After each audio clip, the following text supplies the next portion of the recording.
హోంశాఖకు సంబంధించిన చర్చ, శాంతి భద్రతల మీద చర్చ, ఆన్లైన్ బెట్టింగ్, అదేవిధంగా ఈ బెట్టింగ్ యాప్లు, అదేవిధంగా ఆన్లైన్ రెమ్మీ, వీటికి సంబంధించిన విషయాల మీద కంటిన్యూస్గా సభలో చర్చ జరగడం, బయట ఆందోళనకరమైన పరిస్థితులు ఉండడం, సిద్దిపేట శాసనసభ్యులు హరీష్ రావు గారు ఆన్లైన్ బెట్టింగ్ మీద, అదేవిధంగా ఈ బెట్టింగ్ యాప్ల మీద, ఆన్లైన్ రమ్మీ గేమ్ల మీద ప్రభుత్వం చర్యలు తీసుకోవాలి. పేదలకు తీరని నష్టం జరుగుతుంది. పేదలు ఈ బెట్టింగ్ యాప్లతో బలవుతున్నారు, ఆత్మహత్యలు చేసుకుంటున్నారు, రకరకాల ఆందోళనలు చేపట్టడం జరిగింది, మాట్లాడడం జరిగింది. అధ్యక్ష, గత ప్రభుత్వమే 2017లో ఆన్లైన్ బెట్టింగ్ కానీ ఆన్లైన్ యాప్ వీటన్నిటి మీద నిషేధం చేస్తూ చట్టం తీసుకొచ్చింది. చట్టం చేశాం కానీ దాన్ని పకడ్బందీగా అమలు చేసే విషయంలో మరి గత ప్రభుత్వంలో కొంత నిర్లక్ష్యం జరిగింది. ఈ మధ్యకాలంలో అది చాలా వేగంగా తెలంగాణ రాష్ట్రంలో దుర్వినియోగం జరుగుతుంది. అందుకే అధ్యక్ష, తమరి ద్వారా ఇది పక్క రాష్ట్రాలు, దేశము, ఇతర దేశాలు ఈ నేరం ఒక రకంగా అంతర్జాతీయ స్థాయిలో, రాష్ట్ర స్థాయి నుంచి మొదలు పెడితే అంతర్జాతీయ స్థాయి వరకు వివిధ రకాల సంస్థలు, వ్యక్తులు, రకరకాల దేశాలకు సంబంధించిన నేరగాళ్ళు అందరూ కూడా ఇందులో పాల్గొంటున్నారు. ఇది ఏదో టెంపరీగా ఒక పోలీస్ స్టేషన్లోనో లేకపోతే ఒక పరిధిలో మనం విచారణ చేస్తే దీనికి ఈ సమస్యకు సమూలమైన పరిష్కారం కనుగొనే పరిస్థితి లేదు. కాబట్టి ఈ ఆన్లైన్ బెట్టింగ్ కానీ, ఆన్లైన్ ఈ యాప్లు కానీ, లేకపోతే ఆన్లైన్ రమ్మీ లాంటి గేములు, డిజిటల్లీ ఈ గేమింగ్ ఏదైతే జరుగుతుందో, ప్రధానంగా బెట్టింగ్ ఏదైతే జరుగుతుందో, దీని పట్ల రాష్ట్ర ప్రభుత్వము అప్రమత్తంగా ఉండాలి, కఠినంగా వ్యవహరించాలని నిర్ణయం తీసుకున్నది. అధ్యక్ష, నేను ఎవరి మీద ఆరోపణలు లేకపోతే ఎవరు ఏ పరిస్థితిలో వీటిని ప్రత్యక్షంగా పరోక్షంగా అనుమతించారు, ప్రోత్సహించారు, ఎక్కువ వివరాల దగ్గర నేను వెళ్ళదలుచుకోలేదు. రాష్ట్ర ప్రభుత్వం స్పష్టంగా బెట్టింగ్ యాప్లు కానీ, ఆన్లైన్ బెట్టింగ్ కానీ, ఆన్లైన్ రమ్మీ గేమ్ల పట్ల అప్రమత్తంగా ఉండడమే కాదు, కఠినంగా వ్యవహరించాలని ఈరోజు రాష్ట్ర ప్రభుత్వం నిర్ణయం తీసుకున్నది. దీన్ని నిరోధించడానికి, నిషేధించడానికి అవసరమైన చర్యలు తీసుకోవడానికి ఒక స్పెషల్ ఇన్వెస్టిగేషన్ టీం, వీలైతే సిబిసిఐడి కానీ లేకపోతే అధికారులతో సమీక్ష చేసిన తర్వాత ఒక స్పెషల్ ఇన్వెస్టిగేషన్ టీంని వేసి కఠినంగా వ్యవహరించాలని చెప్పి ఈరోజు రాష్ట్ర ప్రభుత్వం నిర్ణయం తీసుకున్నది. అధ్యక్ష, అదేవిధంగా గతంలో చేసిన చట్టంలో దీంట్లో ప్రధానంగా 2 సంవత్సరాల కంటే మించి శిక్ష కూడా లేదు. రేపు వచ్చే సమావేశాలలో ఈ ఆన్లైన్ బెట్టింగ్ నిర్వాహకులకనే కాదు, ఆడేవాళ్లను, బాధితులను, అదేవిధంగా ఈ ఆన్లైన్ అడ్డగోలుగా నిర్వహిస్తున్న వాళ్ళ పట్ల శిక్షను కూడా పెంచడానికి అవసరమైన చట్టాలను కూడా అవసరమైతే మనం సవరించుకోవాల్సిన అవసరం ఉన్నది. అధ్యక్ష, ఎందుకంటే శిక్ష కఠినంగా ఉంటుంది, ఎక్కువ కాలం ఉంటుంది అని ఎప్పుడైతే తెలుస్తుందో నేరం అనేది తగ్గుతుంది. కాబట్టి దీనికి సంబంధించి పూర్తి స్థాయిలో ప్రభుత్వం చర్యలు తీసుకోవాలని, అదేవిధంగా గుట్కా ఇట్లాంటివి కూడా నిషేధిత పదార్థాలను కూడా ఈరోజు మార్కెట్లో బాగా సరఫరా జరుగుతున్నట్టు మా దృష్టికి వచ్చింది. అధ్యక్ష, వీటి పట్ల కూడా మేము అప్రమత్తంగా ఉండాలని ప్రభుత్వం నిర్ణయం తీసుకున్నది. అందుకే ఆన్లైన్ బెట్టింగ్, ఆన్లైన్ యాప్లు, అదేవిధంగా ఆన్లైన్ రమ్మీ ఈరోజు నిన్న మీరు టీవీలలో, పేపర్లలో పోలీసులు కేసులు నమోదు చేసి వాటికి ప్రచారం కల్పించిన వాళ్ళను పిలిచి పోలీస్ స్టేషన్లలో విచారించడం జరిగింది. వాటికి ప్రచారం కల్పించే వాళ్ళను పోలీస్ స్టేషన్లో పిలిచి వాళ్ళను విచారించడం ద్వారా ఈ సమస్యకు పరిష్కారము శాశ్వతంగా దొరకదు.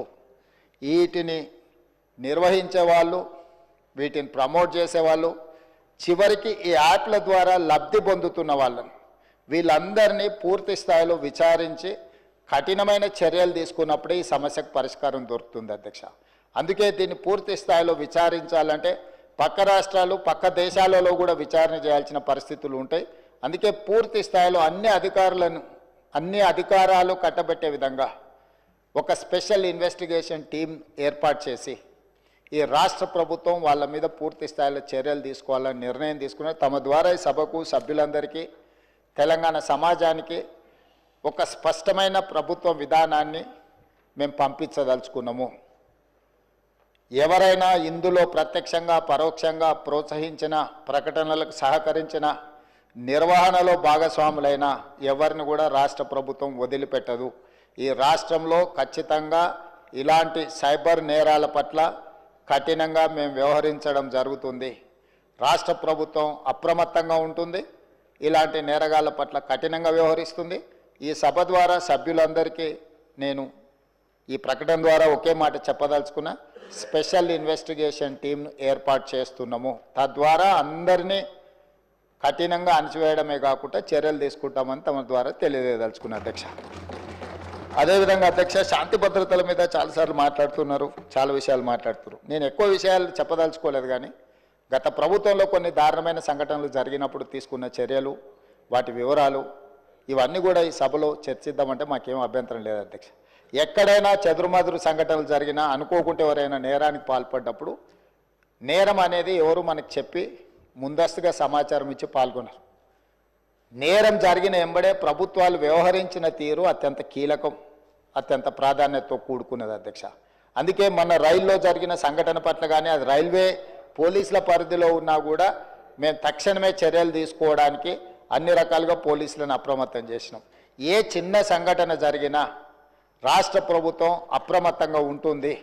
ఆనాడు ఔటర్ రింగ్ రోడ్ దగ్గర వెటర్నరీ డాక్టర్ను మీకు తెలుసు అధ్యక్ష, సాయంత్రం పూట అక్కడ ఉన్న డాక్టర్ని ఆ రోజు జరిగిన పరిస్థితులు, జరిగిన తర్వాత పరిణామాలు మనం అందరం చూసినాం.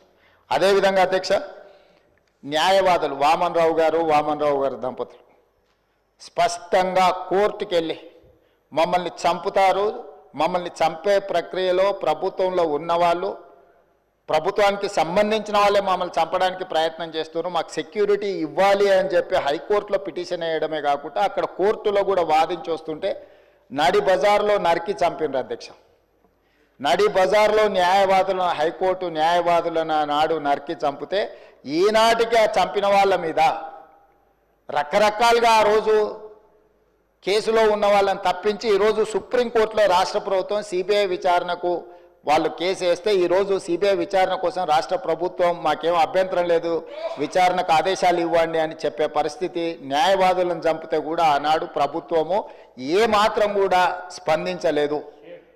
అదే కాకుండా అధ్యక్ష, తమరికి తెలుసు సింగరేణి కాలనీ మహేశ్వరం నియోజకవర్గం వస్తుంది అనుకుంటా, మన సంతోష్ నగర్ అవతల చంపాపేట పక్కన 6 సంవత్సరాల బాలికను గంజాయి మత్తులో రేప్ చేసి మర్డర్ చేస్తే ఆనాటి ప్రభుత్వంలో ఎలాంటి చర్యలు తీసుకోలేదు అధ్యక్ష. అదేవిధంగా అధ్యక్ష, 2020 సంవత్సరంలో దేశంలోనే మహిళలపై జరిగిన అత్యాచారాలల్లో ఆనాటి రాష్ట్ర ప్రభుత్వం 4వ స్థానాన్ని సాధించింది అధ్యక్ష. తెలంగాణ రాష్ట్రం మహిళల మీద జరిగిన మొత్తం చిన్నారులపై వీళ్ళపై అగత్యాలు జరిగిన దాంట్లో ఎన్సీఆర్బీ ఇచ్చిన నివేదిక ప్రకారం రాష్ట్రం 4వ స్థానంలో ఉండే అధ్యక్ష. అదేవిధంగా అధ్యక్ష, ఇట్లాంటి ఒక్క దగ్గర కాదు, ఎన్నో సంఘటనలు. జూబ్లీ హిల్స్లో మైనర్ బాలికను పబ్లో నుంచి తీసుకెళ్ళి అక్కడికక్కడనే జూబ్లీ హిల్స్లో రేప్ చేస్తే, ఆ రేప్ చేసిన దాంట్లో టీఆర్ఎస్ నాయకుడు కుమారుడే అందులో ప్రత్యక్షంగా పాల్గొంటే ఆ రోజు వాళ్ళను కాపాడడానికి ప్రయత్నం చేసిండ్రు అధ్యక్ష. అదేవిధంగా అధ్యక్ష, వక్ఫ్ బోర్డ్ చైర్మన్ కొడుకే ఆ రోజు కేసులో ఉండడానికి కేసు కట్టడం జరిగింది అధ్యక్ష. సరిగ్గా నేను ఎక్కువ దూరం వెళ్ళి ఆరోపణలు చేయదలుచుకోలేదు. ఆ రోజు ఉన్న ఒక మంత్రి గారి కుటుంబానికి సంబంధించిన వాళ్ళ మీద కూడా వచ్చిన ఆరోపణలు మీ అందరి దృష్టికి వచ్చినాయి అధ్యక్ష. అదేవిధంగా ఈరోజు ఇట్లాంటి సంఘటనలు జరిగినప్పుడు మన అందరం కూడా బాధితుల పట్ల సానుభూతితో నుండి నేరగాళ్ల పట్ల కఠినంగా వ్యవహరించడానికి సహకరించాలి. అట్లా కాకుండా ఇదేదో ప్రభుత్వమే ప్రత్యేకంగా ఈ చర్యలు చేసే వాళ్ళను కాపాడుతుంది అన్నట్టుగా ప్రధాన ప్రతిపక్ష పార్టీ ఈ రకంగా ఆరోపణలు చేయడం, తద్వారా ఒక ఆందోళనకరమైన పరిస్థితి కల్పించి తెలంగాణ రాష్ట్రంలోకి వచ్చే పెట్టుబడులను రానియకుండా, పెట్టుబడులు ఎప్పుడు వస్తాయి అధ్యక్ష?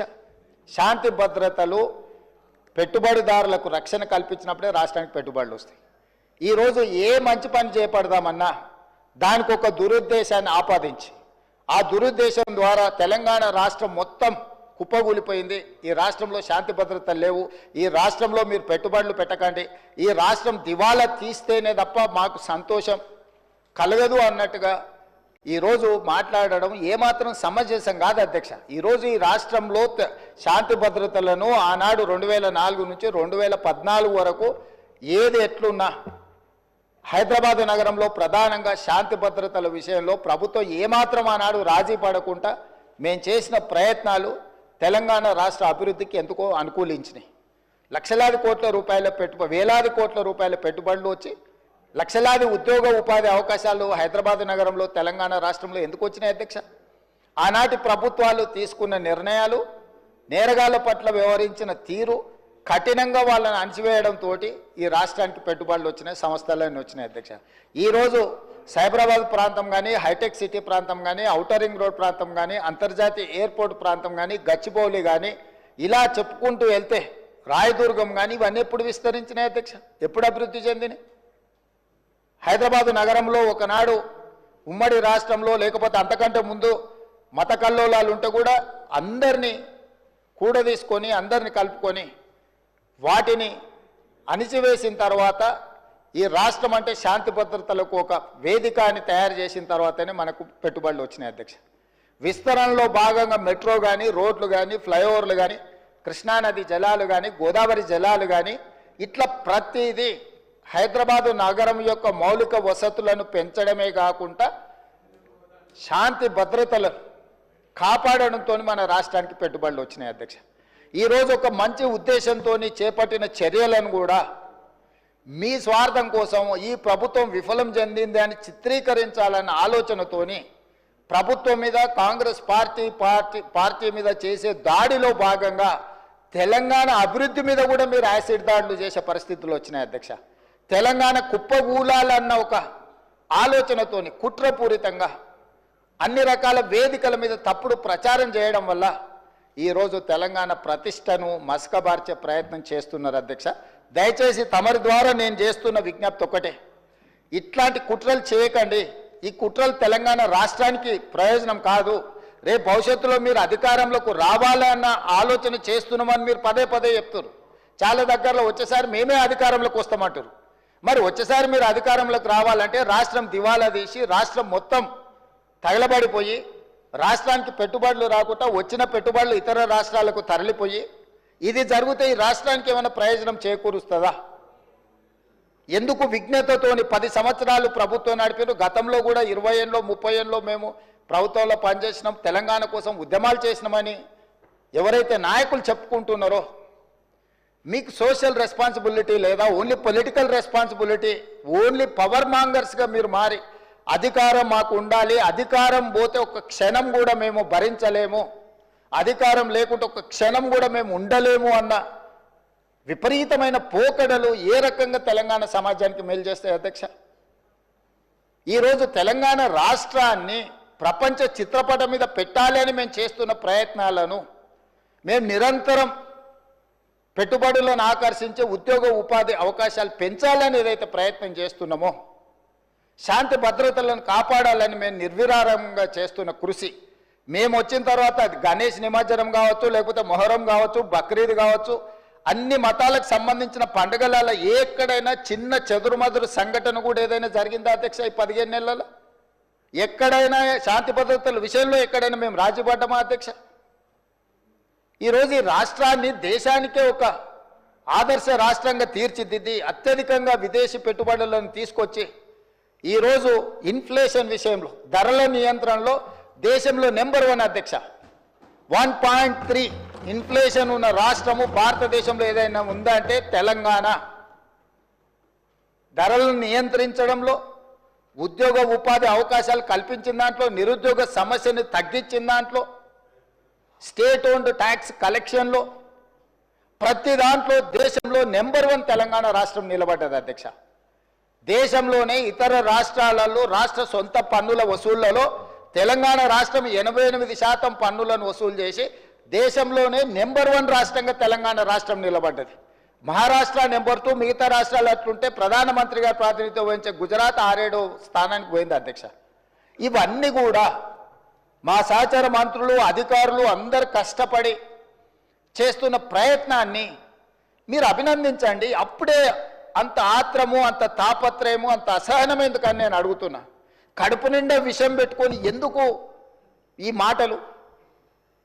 మీరు నిజంగా మీ అనుభవాన్ని రంగరించి సూచనలు చేయండి. ఒకప్పుడు ప్రధాన ప్రతిపక్ష నాయకుడిగా అక్కడనే జానారెడ్డి గారు కూర్చొని మీరు తీసుకుంటున్న నిర్ణయాలకు వారు ఏ రకంగా ప్రభుత్వానికి సలహాలు సూచనలు ఇచ్చిండ్రు జానారెడ్డి గారిని ఆదర్శంగా తీసుకోండి. మీరు ఆనాడు మా పార్టీ ప్రయోజనాల కంటే కూడా రాష్ట్ర ప్రయోజనాలు ముఖ్యమని చెప్పి పెద్దలు జానారెడ్డి గారు ప్రతిపక్ష నాయకుడు, మొట్టమొదటి ప్రతిపక్ష నాయకుడుగా ఒక సాంప్రదాయాలను వారు ఏర్పాటు చేసింది.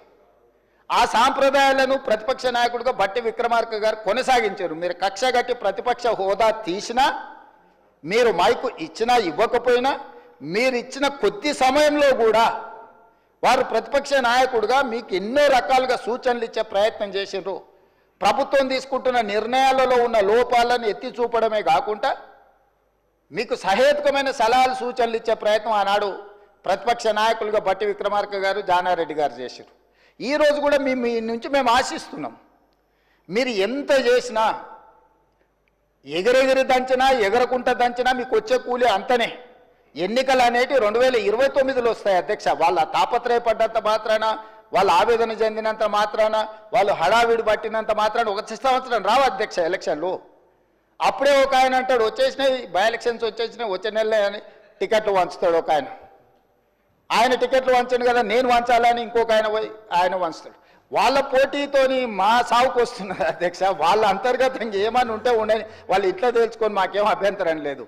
ఒక ఆయన పొద్దున్నే ప్రెస్ మీట్ పెడితే మధ్యాహ్నం ఒక ఆయన ట్విట్టర్లో పెడతాడు దాని కౌంటర్ పార్టీ. ఒక ఆయన ట్విట్టర్లో పెట్టగానే ఇంకొక ఆయన ప్రెస్ నోట్ రిలీజ్ చేస్తాడు. వీళ్ళిద్దరు ఇట్లా చేశారు కదా అని పెద్దల సభలో ఉన్న వాళ్ళు వాళ్ళ వైపు నుంచి వాళ్ళు అదే ప్రయత్నం చేస్తున్నారు.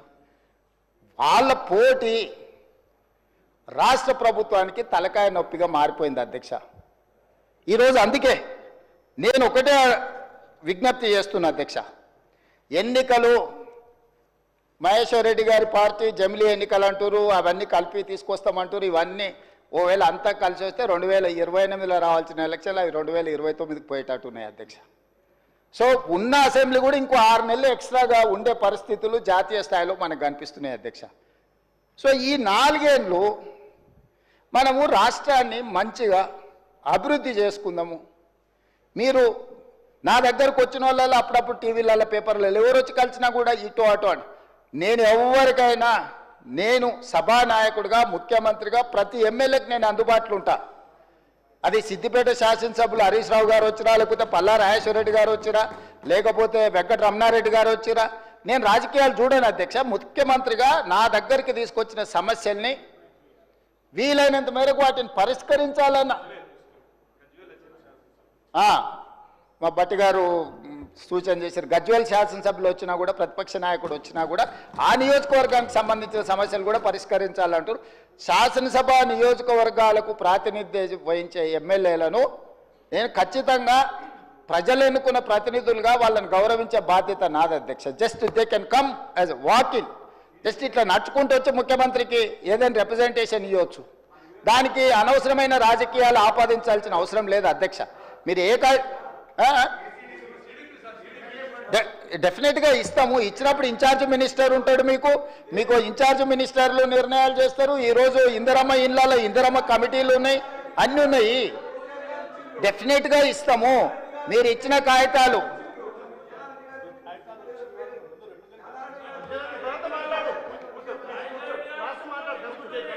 నిన్నగాక మొన్న పద్మారావు గారు వచ్చిండ్రు, సికింద్రాబాద్ శాసనసభ్యులు. ఆయన నియోజకవర్గానికి సంబంధించిన కాలేజీలు ఇతర నిర్మాణాలకు సంబంధించిన నిధుల గురించి వచ్చిండ్రు. అక్కడికక్కడనే నేను ఆదేశాలు ఇచ్చి ఎంబడే ఆ పనులను మొదలుపెట్టాను అని చెప్పిన. కృష్ణమోహన్ రెడ్డి గారు వచ్చిండ్రు. గద్వాల ప్రాంతం గట్టు మండలము అత్యంత వెనుకబడ్డ మండలము, డార్క్ మండలం. గద్వాల ఏరియాల one of the backward area. వారు వచ్చిండ్రు, ప్రాజెక్టులు కట్టాలన్నారు. ఇచ్చిన యాదయ్య గారు వచ్చారు చేవెళ్ళ నుంచి, వారికి చేసిన.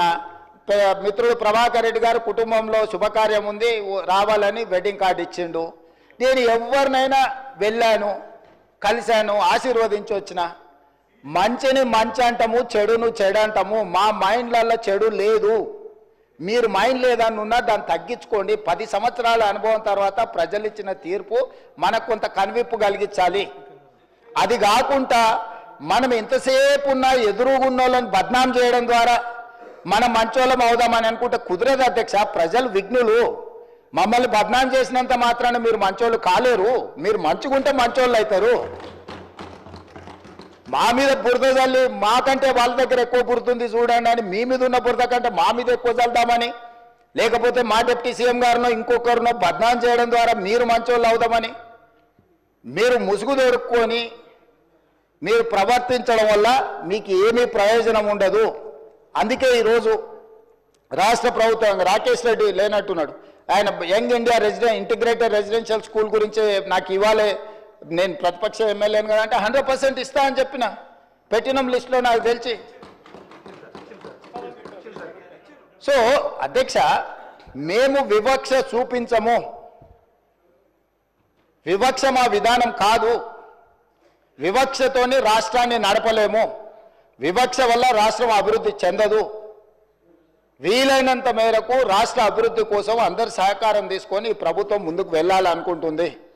అందుకే డాంబికాలకు గొప్పలకు పోలే. బడ్జెట్ 2 సార్లు మా బట్టి విక్రమార్క గారు ప్రవేశపెట్టినప్పుడు ఉత్తుత్త బడ్జెట్లు ఊదరగొట్టే బడ్జెట్ పెట్టి ఇప్పటికి 4 లక్షలు దాటి ఉండేది అధ్యక్ష.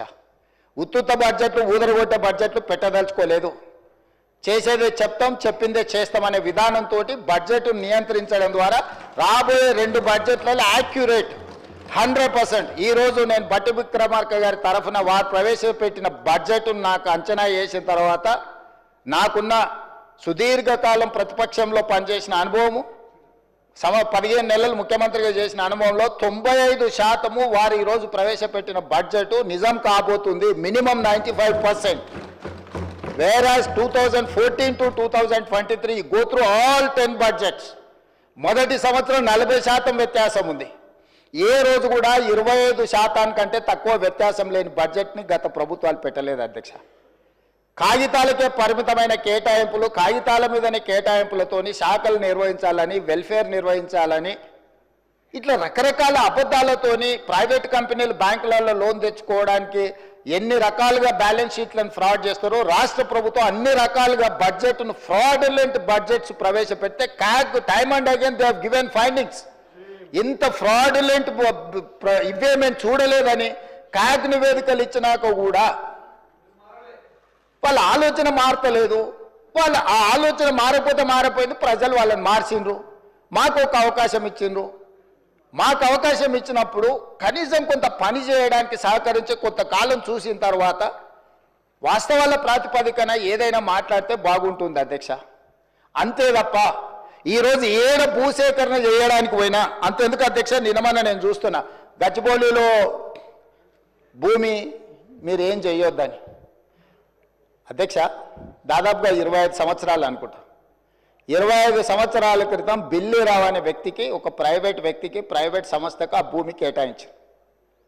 25 సంవత్సరాల నుంచి ఏ రోజు కూడా సెంట్రల్ యూనివర్సిటీ దగ్గర ఆ భూమి లేదు. తెలంగాణ ఉన్న కంబైన్డ్ రాష్ట్రంలో 2006లో ఆనాడు కాంగ్రెస్ పార్టీ రద్దు చేసింది ఆ కేటాయింపు. అక్కడి నుంచి కోర్టు కేసులు జరిగినాయి. 2014లో తెలంగాణ రాష్ట్రం వస్తే 2024 వరకు 10 సంవత్సరాలు గత ప్రభుత్వం బిల్లిరావు నుంచి భూమి గుంజుకోలేదు అధ్యక్ష.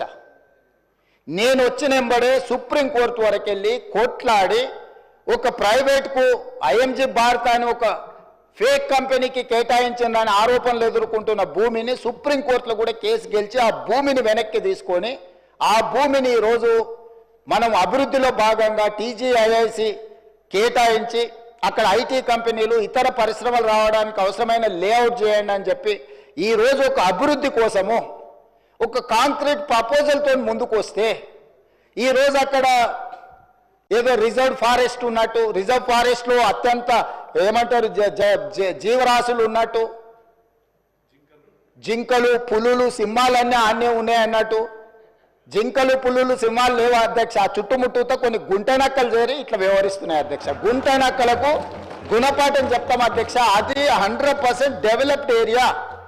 We are also going to utilize for development.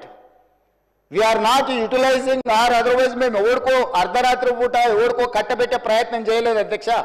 Perfect development చేసి ఓపెన్ ఆక్షన్ ద్వారా అంతర్జాతీయ స్థాయి సంస్థల్ని పెట్టుబడులు పెట్టడానికి భూమిని తెలంగాణ ఇండస్ట్రియల్ ఇన్ఫ్రాస్ట్రక్చర్ కార్పొరేషన్ ద్వారా ఆ పెట్టుబడులను ఆకర్షించడం కోసం ఈరోజు ఒక ప్రణాళికబద్ధమైన డెవలప్మెంట్ చేయడానికి మేము ముందుకు వస్తే ఇవాళ దాన్ని అడ్డుకునే ప్రయత్నం చేస్తున్నారు అధ్యక్ష. నేను ఒకటే మాట అడుగుతున్నా అధ్యక్ష, 10 సంవత్సరాల మీద అధికారంలో ఉన్నప్పుడు ఐఎంజీ భారత బిల్లీరావు అనే ఆయన దగ్గర భూమి ఉన్నప్పుడు మీకు బాధ లేదు, దుఃఖం లేదు, ఆ భూమిని వెనక్కి తీసుకురావాలని ఆలోచన లేదు. అలాంటి వాళ్ళ నుంచి ఆ భూమిని వెనక్కి తీసుకొచ్చి పరిశ్రమల అభివృద్ధి కోసం ఎందుకు అక్కడికి పోయినాం అధ్యక్ష? ఈరోజు అమెరికన్ కౌన్సిలేట్ అక్కడనే ఉంది, ఈరోజు విప్రో అక్కడనే ఉంది, ఇన్ఫోసిస్ అక్కడనే ఉంది, ఐటీ పరిశ్రమలన్నీ అక్కడనే ఉన్నాయి. అట్లాంటివి చాలా పరిశ్రమలు ఉన్నాయి అక్కడ. అది ఫైనాన్షియల్ డిస్ట్రిక్ట్. ఆ ఫైనాన్షియల్ డిస్ట్రిక్ట్ని ఇంకా కొంచెం ఎక్స్పాండ్ చేస్తే అంతర్జాతీయ స్థాయిలో పెట్టుబడులను ఆకర్షించుంటాడని అని చెప్పి ఈరోజు అక్కడ దాన్ని విస్తరించే ప్రయత్నంలో భాగంగా ఈరోజు పోయినాం అధ్యక్ష. పరోక్షంగా కోర్టులో పిఐఎల్ చేపిస్తారు, పరోక్షంగా పిల్లల్ని రెచ్చగొడతారు, యూనివర్సిటీ ల్యాండ్ తీసుకున్నారని. ఐఎంజీ భారత్కు పోయినప్పుడు లేని బాధ ఈరోజు టీజీఐఎస్సి పరిశ్రమలను నెలకొల్పడానికి పెట్టుబడులు పెట్టడానికి వేల లక్షల ఉద్యోగ అవకాశాలు కల్పించడానికి ప్రయత్నం చేస్తుంటే ఎందుకు అభ్యంతరం పెడుతున్నారు అధ్యక్ష? ఎందుకు అంటే ఇంత సింపుల్ లాజిక్. అంటే రేపు పొద్దుగాల మీరు ఏ పరిశ్రమల కోసం భూమి సేకరించరా? ఏ రోడ్ల కోసం విస్తరించడానికి మీరు భూములు సేకరించరా? ఈ రాష్ట్రంలో పరిశ్రమలు రావద్దా? ఈ రాష్ట్రంలో పెట్టుబడులు ఎవరు పెట్టొద్దా? ఈ రాష్ట్రంలో చదువుకున్న నిరుద్యోగులకు ఉద్యోగ ఉపాధి అవకాశాలు ఇవ్వొద్దా? యూనివర్సిటీకి ఏం సంబంధం అధ్యక్ష భూమి? ఆ భూమి ఐఎంజీ భారత్ అని బిల్లీరావుకు కట్టబెట్టిన భూమి 25 సంవత్సరాల తర్వాత ఈ ప్రభుత్వం ఏర్పడిన తర్వాత, ప్రజాప్రభుత్వం ఏర్పడిన తర్వాత సుప్రీంకోర్టులో కొట్లాడి వేల కోట్ల రూపాయల భూమిని వెనక్కి తెచ్చింది నేను అధ్యక్ష. సుప్రీంకోర్టులో ఉద్దండులైన న్యాయవాదులను పెట్టి వాదింపజేపించి సుప్రీంకోర్టులో గెలిచి ఆ భూమిని వెనక్కి తీసుకొని ఈరోజు ఎవరికో అర్ధరాత్రి పూట కట్టబెట్టకుండా పరిశ్రమలు ఐటీ పార్కులు చేయాలని, మల్టీ జోను మిక్స్డ్ యూజ్ కోసం చేయాలని చెప్పి ఒక మంచి ఉద్దేశంతో వస్తే దాన్ని కూడా అడ్డుకుంటారు. లేకులు రాక్లు ఉన్నాయేంటివి? లేకులను రాక్లను ఆక్రమించుకున్నది ఎవరు? ఎందుకు ఇవన్నీ వీళ్ళు ఈరోజు అడ్డం పడుతున్నారు ఏంది అనేది నేను అది ఇంకో సందర్భంలో వివరాలు చెప్తా అధ్యక్ష. అదేవిధంగా అధ్యక్ష, హరీష్ రావు గారిని చూస్తే అప్పుడప్పుడు మళ్ళీ ఆయన నా పేరు తీసుకున్నాడు అంటారు. పేరు ఎందుకు తీసుకోవాల్సిందంటే నువ్వు నిన్న మాట్లాడిన దాని మీద వాళ్ళ పేరు తీసుకుంటున్నా. ఆమన్గల్ మా అత్తగారు ఊరు అంటే నేను అత్తగారు ఊరికి రోడ్డు వేసుకుంటున్నాను. అత్తగారు వాళ్ళ ఊరు వదిలి 5 దశాబ్దాలు అయింది అధ్యక్ష. అత్తగారు వాళ్ళ ఊరు వదిలేసి 5 దశాబ్దాలు అయింది. ఫ్యూచర్ సిటీని వాళ్ళు పరిశ్రమల కాలుష్యంతో మొత్తం రంగారెడ్డి జిల్లాను సర్వనాశనం చేయాలని కుట్రపూరితంగా అత్యంత కలుషితమైన ఫార్మా కంపెనీలను అక్కడ పెడుతుంటే కలుషితమైన ఫార్మా కంపెనీలు అన్నిటిని ఒక దగ్గర కూడబెడితే అంతర్జాతీయ ఎయిర్పోర్ట్ కూడా కుప్పగూలుతుందని చెప్పి దాన్ని జాగ్రత్తగా జీనోమ్ వ్యాలీ ఏ విధంగా డిజైన్ చేసినామో అట్లా చేయడమే కాకుండా ఏమాత్రం కలుషితం లేని పరిశ్రమలకు భూములు కేటాయించాలి, దానికి అంతర్జాతీయ ప్రమాణాలు ఉండాలి, నెట్ జీరో సిటీ చేయాలి, ఏఐ హబ్ చేయాలా, స్పోర్ట్స్ హబ్ చేయాలా, ఎడ్యుకేషనల్ హబ్ చేయాలా, ఇట్లాంటివన్నీ మేము పెడితే వాటిని అడ్డుకోనికి ఆ రోడ్ అక్కడికి తీసుకెళ్ళి అధ్యక్ష రోడ్ ఆమన్గల్ కోసం వేయలేదు అధ్యక్ష, రోడ్ అత్తగారు ఊరికి వేయలేదు అధ్యక్ష. మా అత్తగారు రోడ్డు కావాలంటే సొంత పైసలతోనే అంతకంటే పెద్ద రోడ్డు వేసుకున్నట్టు అంత శ్రీమంతులే అధ్యక్ష. వాళ్ళు ఏమంత పేదోళ్ళు కాదు. నేను రోడ్డు వేస్తే వాళ్ళు బాగుపడేటంత పరిస్థితి ఏం లేదు. మా అత్తగారు ఎవరో మీకు కూడా బాగా తెలుసు అధ్యక్ష. అధ్యక్ష ఔటర్ రింగ్ రోడ్డు నుంచి రీజనల్ రింగ్ రోడ్ ఎక్కడైతే వస్తుందో ఈ రెండింటి మధ్యలో రేడియల్ రోడ్స్ ఒక్కటి కాదు అధ్యక్ష, 11 రోడ్లు డెవలప్ చేయాలని ఈరోజు ప్రతిపాదనలు తెచ్చినాము. ఇవాళ ఒక్కటే మేము అక్కడ కొంగర కళా నుంచి ఎగ్జిట్ రోడ్లో తీసుకొని ఫ్యూచర్ సిటీని టచ్ చేసుకుంటే 90 డిగ్రీస్ స్ట్రైట్గా తీసుకున్నాం.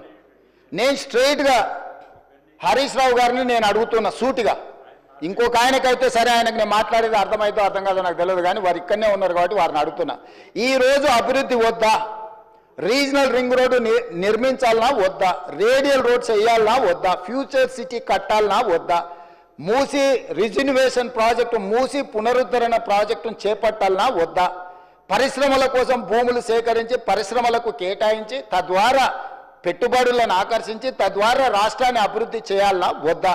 10 సంవత్సరాలు ప్రభుత్వాన్ని నడిపిన మీరు 10 సంవత్సరాలు తెలంగాణను ప్రపంచానికి ఒక మోడల్గా డెవలప్ చేసిన మీరు ఎక్కడ కూడా భూమి సేకరించకుండానే మీరు చేసిండ్రా? ఈరోజు మీరు మల్లన్న సాగర్ బాధితులకు మల్లన్న సాగర్ భూ నిర్వాసితులకు మీరు చేయాలంటున్నారు. మల్లన్న సాగర్ భూమి ఎవరు సేకరించారు అధ్యక్ష? ఎవరి ఫామ్ హౌస్ దగ్గర ఈరోజు వారు అడిగితే నేను విచారణకు ఆదేశించడానికి సిద్ధంగా ఉన్నా అధ్యక్ష. కొండపోచమ్మ ప్రాజెక్టు నుంచి ఫామ్ హౌస్లకు డైరెక్ట్గా కాలువలు తీసుకున్న వాళ్ళు ఎవరు? ఈరోజు కట్టుకున్న రిజర్వాయర్లు అది రంగనాయక సాగరా, లేకపోతే కొండపోచమ్మనా, లేకపోతే మల్లన్న సాగరా? ఎవరు భూములు కొనుక్కున్నారు? ఎవరు ఫామ్ హౌజులు కట్టుకున్నారు? ఎవరి ఫామ్ హౌజులకు ఆ రిజర్వాయర్ల నుంచి నీళ్లు పోతున్నాయి? రోడ్లు ఎవరు వేసుకున్నారు? ఈరోజు నాకు కానీ నా కుటుంబ సభ్యులకు కానీ నేను ప్రభుత్వం వచ్చిన తర్వాత 1 ఇంచు భూమి అయినా ఎక్కడైనా మేము కొనుక్కున్నామా? అది ఫ్యూచర్ సిటీ కాదు, 4 బ్రదర్ సిటీ అని. 4 crore brother and sisters city అధ్యక్ష. 4 కోట్ల తెలంగాణ సోదరులు సోదరీమణుల యొక్క సిటీ అధ్యక్ష. That is our future. ఆనాడు చంద్రబాబు నాయుడు గారు మొదలుపెట్టిన సైబరాబాద్ డెవలప్మెంట్ అథారిటీని రాజశేఖర రెడ్డి గారు కొనసాగించి, రాజశేఖర రెడ్డి గారు రాజకీయ కక్షాపూరితమైన ఆలోచనలు చేయొద్దు, అభివృద్ధిలో ఎవరు మొదలుపెట్టినా దాన్ని కొనసాగించాలని రాజశేఖర రెడ్డి గారు నిర్ణయం తీసుకొని చంద్రబాబు నాయుడు గారు 200 ఫీట్లతో మొదలుపెట్టిన ఔటర్ రింగ్ రోడ్డును 500 ఫీట్లకు పెంచడమే కాదు, ఆనాడు పెద్దలు దేవేందర్ గౌడ్ గారు శంషాబాద్లో మొదలుపెట్టిన అంతర్జాతీయ ఎయిర్పోర్టు ప్రతిపాదనను రాజశేఖర రెడ్డి గారు కొనసాగించుండు. రాజశేఖర రెడ్డి గారు ఆనాడు ఐటీ కానీ ఫార్మా కానీ నేదురుమల్లి జనార్దన్ రెడ్డి గారు మొదలుపెట్టిన హైటెక్ సిటీ ఫౌండేషన్, రాజీవ్ గాంధీ గారిని ఆదర్శంగా తీసుకొని మొదలుపెట్టిన హైటెక్ సిటీని చంద్రబాబు నాయుడు గారు కొనసాగించారు. చంద్రబాబు నాయుడు గారు కొనసాగించిన దాన్ని రాజశేఖర రెడ్డి గారు విస్తరించారు. ఏ రోజు కూడా కక్షాపూరితమైన ఆలోచనలతోని మేము వివరించలేదు అధ్యక్ష. గత ప్రభుత్వం ఏదైనా చేసి ఉంటే మేము ఇది మంచి చేసినాం కొనసాగించండి అని మీరు అక్కడి నుంచి మాకు సూచన చేయండి.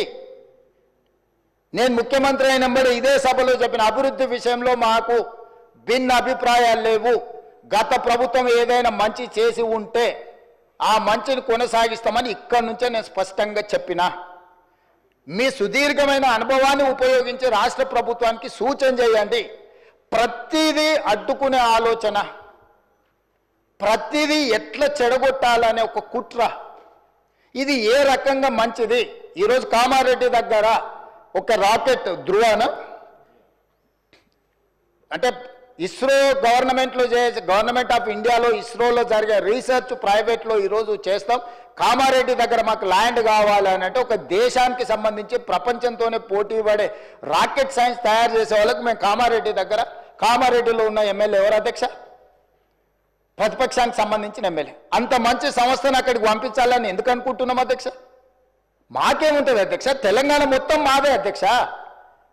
నేను తెలంగాణకు ప్రాతినిధ్యం వహిస్తున్న అధ్యక్ష. ఒక్క ప్రాంతానికి కాదు, నేను ఈ ప్రాంతం ఆ ప్రాంతం కాదు, తెలంగాణ మొత్తం మా పరిధిలోనే, మా మంత్రివర్గం మా ప్రభుత్వం పరిధిలే. ఈ తెలంగాణను క్రియేట్ చేసింది మేము, ఈ తెలంగాణను ప్రొటెక్ట్ చేసేది మేము, ఈ తెలంగాణను డెవలప్ చేసేది మేము, ఫ్యూచరిస్టిక్ తెలంగాణగా మార్చేది మేము అధ్యక్ష. ఈరోజు ఎక్కడ చూసినా అక్కడ లేక్స్ రాక్స్ లేకపోతే ఏమో ఉన్నాయి అధ్యక్ష. నిజ నిర్ధారణ కమిటీ మీరు వేసుకోండి అధ్యక్ష. మీరు ఆదేశాలు ఇస్తే మాకేమో అభ్యంతరం లేదు. ఎమ్మెల్యేలు అందరినీ ఒక ట్రిప్ తీసుకెళ్ళి చూపిద్దాం అధ్యక్ష. అక్కడ జరుగుతున్న అభివృద్ధి ఏంది, మేము చేస్తున్నది ఏంది, లేకపోతే పవర్ పాయింట్ ప్రజెంటేషన్ తమరు అనుమతిస్తే సభలు కానీ లేకపోతే కమిటీ హాల్లో చూపిస్తాం అధ్యక్ష. అన్ని ఓపెన్ బిడ్డింగ్లో మేము అమ్మదలుచుకున్నాం అధ్యక్ష. పెట్టుబడులను ఆకర్షించాలని ఇవాళ అసెంబ్లీ జరుగుతున్నా కూడా అంతర్జాతీయ సంస్థలతో ఈరోజు నేను మా శ్రీధర్ బాబు గారు మీటింగ్ ఏర్పాటు చేసి ఆ మీటింగ్ను ఈరోజు వాళ్ళతో పెట్టుబడులను మాట్లాడి వచ్చినాం అధ్యక్ష. ప్రపంచంలోనే పెద్ద పెద్ద పరిశ్రమలు తెలంగాణ వైపు హైదరాబాద్ వైపు చూస్తుంటే మీరు చేయలేని పనులను కూడా ఈరోజు ఎలివేటెడ్ కారిడార్ కంటోన్మెంట్లో మీరు 10 ఏళ్ళు తిప్పలవడం అన్నారు, రాలేదు. అంతకంటే ముందు 10 ఏళ్ళు రాజశేఖర రెడ్డి గారు కూడా ప్రయత్నం చేసి రాలేదు. నేను వచ్చిన 10 నెలల కేంద్ర ప్రభుత్వం నుంచి నేను సాధించిన అధ్యక్ష. పూడూరులో నిర్వహించిన లో ఫ్రీక్వెన్సీ నావీ రాడార్ స్టేషన్ మీరు కూడా వచ్చారు కదా అధ్యక్ష. అది 9 ఏళ్ళు మీరు కేవలం రాజకీయ కక్షలతో ఆపి పెడితే దేశ భద్రతకు సంబంధించింది అధ్యక్ష. అది ఏ ప్రైవేట్ ఇండస్ట్రీ ఎవరు పెట్టుబడిదారు కప్పజెప్పేది కాదు. సముద్రంలో దేశం మీద దాడి చేయడానికి వచ్చే శత్రువులను కనిపెట్టడానికి మన తెలంగాణలో మన భూభాగం మీద వికారాబాద్లో తమరి నియోజకవర్గంలో పని మొదలు పెడతామంటే 9 ఏళ్ళు మీరు ఆ భూమిని కాంపెన్సేషన్ తీసుకొని కేంద్ర ప్రభుత్వం నుంచి నష్టపరిహారం తీసుకొని భూసేకరణలో భాగంగా కేవలం మీరు పర్సనల్గా ఏదో ఎజెండా తీసుకొని వెళ్తే కేంద్ర ప్రభుత్వం దానికి అనుకూలంగా వ్యవహరించలేదు అని ఒక కారణం చేత పెండింగ్ పెడితే నేను దాన్ని క్లియర్ చేసిన. ఆర్సీఐ అక్బరుద్దీన్ ఓవైసీ గారి కాన్స్టిట్యున్సీలు ఉంటాయి, దేశ భద్రత కోసము ఉండే సంస్థ. మీరు లీజ్ రెన్యువల్ చేయలే. గవర్నమెంట్ ఆఫ్ ఇండియా దేశ భద్రత కోసం ఉన్న భద్రతా బలగాలకు సంబంధించిన వాటిని తెలంగాణ రాష్ట్ర ప్రభుత్వం 2700 ఎకరాల ల్యాండ్ లీజ్ రెన్యువల్ చేయకుండా గత ప్రభుత్వం మీరు ఆపి పెడితే నేను ఇమ్మీడియట్గా కేంద్ర ప్రభుత్వానికి లీజ్ రెన్యువల్ చేసిన అధ్యక్ష. కేంద్రంలో ఉన్నది నరేంద్ర మోడీ గారు కాబట్టి, లేకపోతే రాజ్నాథ్ సింగ్ గారు కాబట్టి, రాజకీయంగా నాకు సరిపోదు కాబట్టి నేను దేశ భద్రతతో కూడా చెలగాట మారతాని అట్లా కుంచితమైన స్వభావంతో మేము వ్యవహరించలేదు అధ్యక్ష. అది నరేంద్ర మోడీ గారైనా, రాజ్నాథ్ సింగ్ గారైనా, లేకపోతే చంద్రశేఖరరావు గారు, హరీష్ రావు గారు, లేకపోతే తారక రామారావు గారైనా దేశ భద్రతకు సంబంధించిన విషయంలో, రాష్ట్ర అభివృద్ధి విషయంలో మేము ఎక్కడ కాంప్రమైజ్ కాలేదు అధ్యక్ష. పొలిటికల్ విల్తో మేము దాని రాజకీయ ప్రేరేపితమైన నిర్ణయాల వైపు మేము ఎన్నడూ వెళ్ళలేదు అధ్యక్ష. కాబట్టి దయచేసి సభ ద్వారా నా రిక్వెస్ట్ ఒక్కటే, మీరు సూచనలు చేయండి, రాష్ట్రానికి ప్రయోజనం చేకూరే అంశాలను ప్రస్తావించండి. ఇప్పుడు మీరు నెంబర్ ప్రకారం మైక్ ఇస్తలేరు, అక్బరుద్దీన్ ఓవైసీ గారికి ఎక్కువ మైక్ ఇస్తున్నారని. Sir, we are welcoming it, whatever you have given suggestions. మీరు సలహాలు సూచనలు ఇస్తే మైక్ ఇవ్వడానికి మాకు ప్రాబ్లం లేదు. మీరు మీ కుట్రలకు, మీ కుతంత్రాలకు మీరు తెలంగాణ మీద విషం చిమ్మడానికి ఈ మైకును వాడుకుంటామంటే మీరు చాలా విఘ్నతతోని ఇక్కడ ఉన్న వాళ్ళకి మైక్ ఇవ్వకుండా వాళ్ళకి ఇచ్చినాక కూడా మేము ఎవరము అభ్యంతరం పెట్టకుండా స్పీకర్ గారి నిర్ణయమే మాకు శిరోధార్యం అని చెప్పి మేము ఏ విషయంలో కూడా మేము అభ్యంతరం పెట్టకుండా సహకరించినాం అధ్యక్ష. అందుకోసమని ఈరోజు అధ్యక్ష నా సూచన ఒకటే అధ్యక్ష, బెట్టింగ్ యాప్ల విషయంలో కానీ, ఆన్లైన్ బెట్టింగ్ విషయంలో కానీ, లేకపోతే ఆన్లైన్ రమ్మీ విషయంలో కానీ వ్యసనాలకు తెలంగాణలో తావు లేదు. గంజాయికి, డ్రగ్స్కి, కొకైన్కి, కెసినో వాళ్ళకి, కోళ్ళ పందాలకి తెలంగాణలో తావు లేదు. అట్లాంటి వాళ్ళని మీరు ప్రోత్సహించకండి. మీరు ఎంత దగ్గర వాళ్ళైనా మళ్ళీ నేనే దాని వివరాలు మాట్లాడితే అట్లెట్లా మీరు, ఇట్లెట్లా మీరు, కేసు అట్లెట్లా పెడతారు. మన వాళ్ళు ఉన్నప్పుడు తప్పని పరిస్థితులు వస్తాయి. మీకు బాధ ఉండొచ్చు, మీకు బాధ ఉన్నప్పుడు వాళ్ళని అట్లాంటి తప్పులు చేయకుండా ఆపాలి. గతంలో మనది అధికారం ఉన్నప్పుడు చెల్లింది కానీ ఇప్పుడు చెల్లదురా నాయన. ఇప్పుడు ఇట్లా చేస్తే ఊకోది ప్రభుత్వం అని మీరు మంచి చెప్పుకోవాలి, తలుపు మూసి లోపలింట్లో కొంత చెప్పుకోవాలా. సో దయచేసి మళ్ళొకసారి నేను ప్రతిపక్షానికి విజ్ఞప్తి చేస్తున్నా, అభివృద్ధి భూసేకరణ విషయంలో మీరు అభ్యంతరం పెట్టకండి. నష్టపరిహారం ఇద్దామా, ఏమిద్దామో చెప్పండి, ఓపెన్ డిబేట్ ఫర్ దట్. భూసేకరణ విషయంలో భూమి కోల్పోతున్న వాళ్లకు బాధ ఉంటుంది, దుఃఖం ఉంటుంది. ప్రత్యామ్నాయం ఏం చేద్దామో చెప్పండి. మూసి పరివాహక ప్రాంతంలో నష్టపోతున్న పేదలకు ఏమిద్దాము, ఒక మంచి కమ్యూనిటీ, ఒక గేటెడ్ కమ్యూనిటీ కట్టి వాళ్ళకి ఇల్లు కట్టిద్దామా, లేకపోతే వాళ్ళకి నష్టపరిహారం బాగిద్దామా, లేకపోతే ఫ్యూచర్ సిటీ రోడ్లో పోయే వాళ్ళకి ఏ విధంగా నష్టపరిహారం ఇద్దాము, లేకపోతే ఫ్యూచర్ సిటీలో భూసేకరణకు సంబంధించి ఎంత నష్టపరిహారం ఇద్దాము, లగచర్లలో పేదవాళ్ళ భూమి పోతే ఏమిద్దామో చెప్పండి. ఇది ప్రభుత్వ ఖజానాలో నుంచి ఇచ్చేది ఎవరు, వాళ్ళు కానీ నేను కానీ ఎవరు మన ఇళ్లలో నుంచి తీసిస్తలేము. ప్రభుత్వ ఖజానా నుంచి అభివృద్ధిలో వాళ్ళు సహకరించినప్పుడు వాళ్ళకు రూపాయి ఎక్కువ నష్టపరిహారం ఇచ్చి వాళ్ళని ఆదుకునే బాధ్యత మనది. వాళ్ళకు ఉపాధి కల్పించే అవకాశం ఉంటే వాళ్ళకు ఉపాధి కల్పిద్దాం, వాళ్ళ కుటుంబాలకు ఉద్యోగ అవకాశం కల్పించేది ఉంటే ఉద్యోగ అవకాశం కల్పిద్దాం.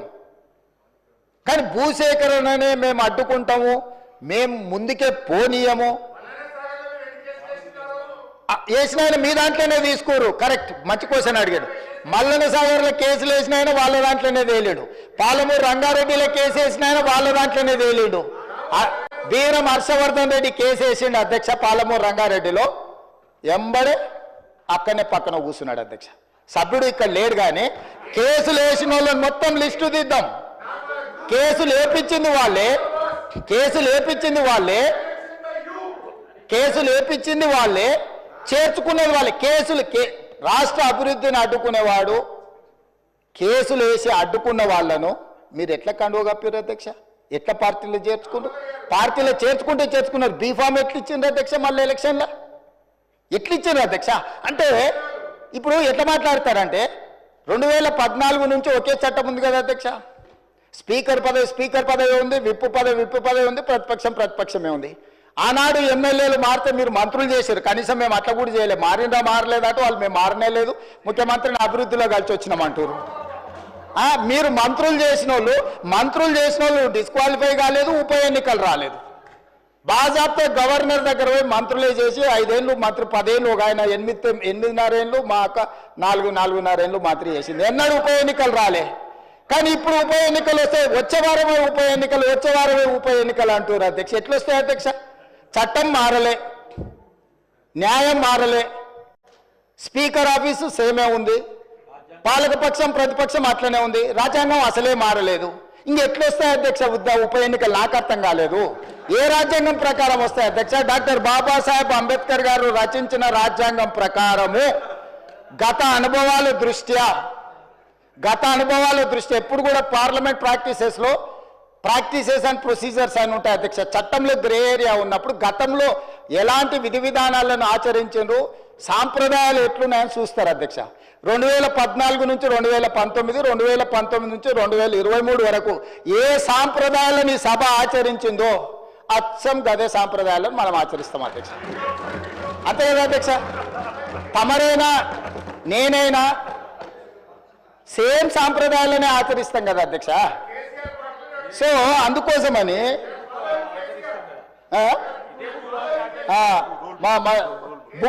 రూల్ బుక్ కూడా మారలే అధ్యక్ష. బుక్ కూడా ఇదే ఉంది. బుక్ వారు రాసిందే అధ్యక్ష. ఆ రోజు కమిటీ వేసి ఈ బుక్ ఎవరెవరు కూర్చొని రాసిన అధ్యక్ష? దీంట్లో పేర్లు కూడా ఉంటాయి అధ్యక్ష. ఉంటుంది, పేరు ఉంటుంది. వాళ్ళు ఈ కమిటీలు ఎవరున్నారో కూడా ఇందులో పేర్లు ఉంటాయి అధ్యక్ష. అందులో మిత్రుడు వివేకానంద వీళ్ళందరూ కూడా సభ్యులే అధ్యక్ష.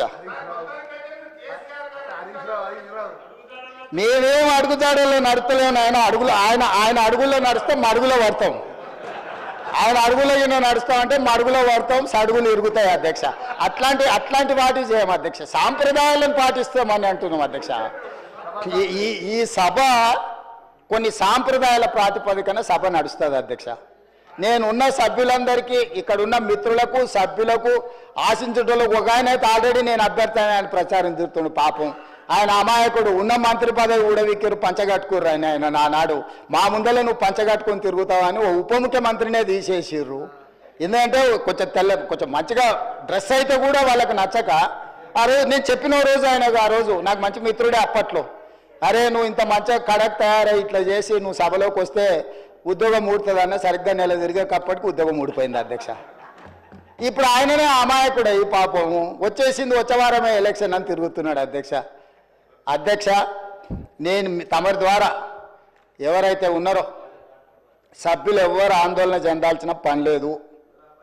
ఏ ఉప ఎన్నికలు రావు.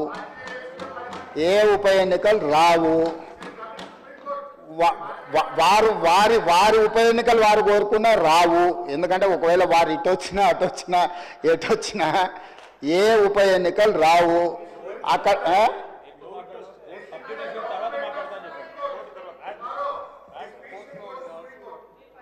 అదేవిధంగా హరీష్ రావు గారు బాగా గుర్తు చేశారు. విషయం సుప్రీంకోర్టులో ఉంది. ఆ సుప్రీంకోర్టులో సబ్జుడిస్ అయిన విషయంలో లోపల నేను మాట్లాడితే కొంత ప్రొటెక్షన్ ఉంది, కానీ బయట మాట్లాడే వాళ్ళకి ఎవరికి ప్రొటెక్షన్ ఉండదు actual. This house is immune for certain laws. ఈ సభలో మనం కొన్ని విషయాలు ప్రస్తావించవచ్చు. సభకు రక్షణ ఉంది తమ నాయకత్వంలో. కానీ సభ బయట ఉప ఎన్నికలు వస్తాయి, అయిపోయింది, వచ్చే వారమే ఎన్నికలు, మళ్ళవారమే ఎన్నికలు, ఇదంతా ఉత్తదే అధ్యక్ష. అదేంది జరిగేది లేదు, పోయేది లేదు, ఎవరు ఆందోళన చెందాల్సిన పని లేదు. ఎందుకంటే ఉప ఎన్నికల మీద మనం దృష్టి పెట్టాల్సిన అవసరం లేదు. అభివృద్ధి మీద నేను ఎందుకు ఇవన్నీ విషయాలు చెప్తున్నా అధ్యక్ష తమరి ద్వారా అంటే, మా దృష్టి ఎన్నికలు ఉప ఎన్నికల మీద లేదు. మా దృష్టి రాష్ట్ర అభివృద్ధి మీద, రాష్ట్ర సంక్షేమం మీద, రాష్ట్రానికి పెట్టుబడులు తీసుకురావాలని, తద్వారా ఉద్యోగ ఉపాధి అవకాశాలు కల్పించాలని, శాంతి భద్రతలను కాపాడాలని, ఈ రాష్ట్రంలో ఎవరైనా తప్పులు చేస్తే వాళ్ళ పట్ల కఠినంగా వ్యవహరిస్తామని చెప్పడానికే ఈ అన్ని విషయాలు నేను ఇక్కడ ప్రస్తావించిన అధ్యక్ష. అంతకుమించి వేరే విషయం లేదు. అందుకే ప్రతిపక్ష పార్టీకి నేను సూచన చేస్తున్నా, మీ పట్ల మాకేం ద్వేషం లేదు, మాకెందుకు ఉంటుంది? ప్రజలు మిమ్మల్ని శిక్షించిండ్రు. ఇప్పుడు మీరు ఒక బాధ్యతతో కూడుకున్న సలహాలు సూచనలు ఇవ్వండి, తప్పకుండా వాటిని అమలు చేస్తాము. ఉప ముఖ్యమంత్రి గారు ప్రవేశపెట్టిన బడ్జెట్లో చాలా సహేతుకత ఉన్నది. మిగతా విషయాలు, చట్టాలు, సాంప్రదాయాలు మా శ్రీధర్ బాబు గారు అనుభవజ్ఞులు, ఎప్పటికప్పుడు బుక్ చూపిస్తూనే ఉన్నాడు, విషయాలు చెప్తూనే ఉన్నాడు. కాబట్టి దయచేసి అందరికీ నేను అడిగేది, అదేవిధంగా అక్బరుద్దీన్ ఓవైసీ గారు కూడా కొన్ని అంశాలను ప్రస్తావించారు, నేను వాటిని డీటెయిల్గా మాట్లాడతాను. ఏ ప్రతిపక్షమైనా మాకు ఇచ్చే సూచనలే మేము డెఫినెట్గా ఓ సమయంలో నేను హౌస్లో ఉన్నా లేకపోయినా మీరిచ్చే సభ్యులు ఏదైతే కోర్ ఇష్యూస్ రేజ్ చేస్తుండ్రో వాటన్నిటిని నేను వింటూనే ఉన్నా, చూస్తూనే ఉన్నా. వాటిని పరిష్కరించుకొని ముందుకెళ్దాం. తమరు సభ్యులకు ఎవరెవరికి అవకాశం ఇవ్వాలనో తమరు అవకాశాలు ఇవ్వండి అధ్యక్ష. నా విజ్ఞప్తి ఒకటే, సూచనలకు సలహాలకు సమయం ఎక్కువ ఇవ్వండి.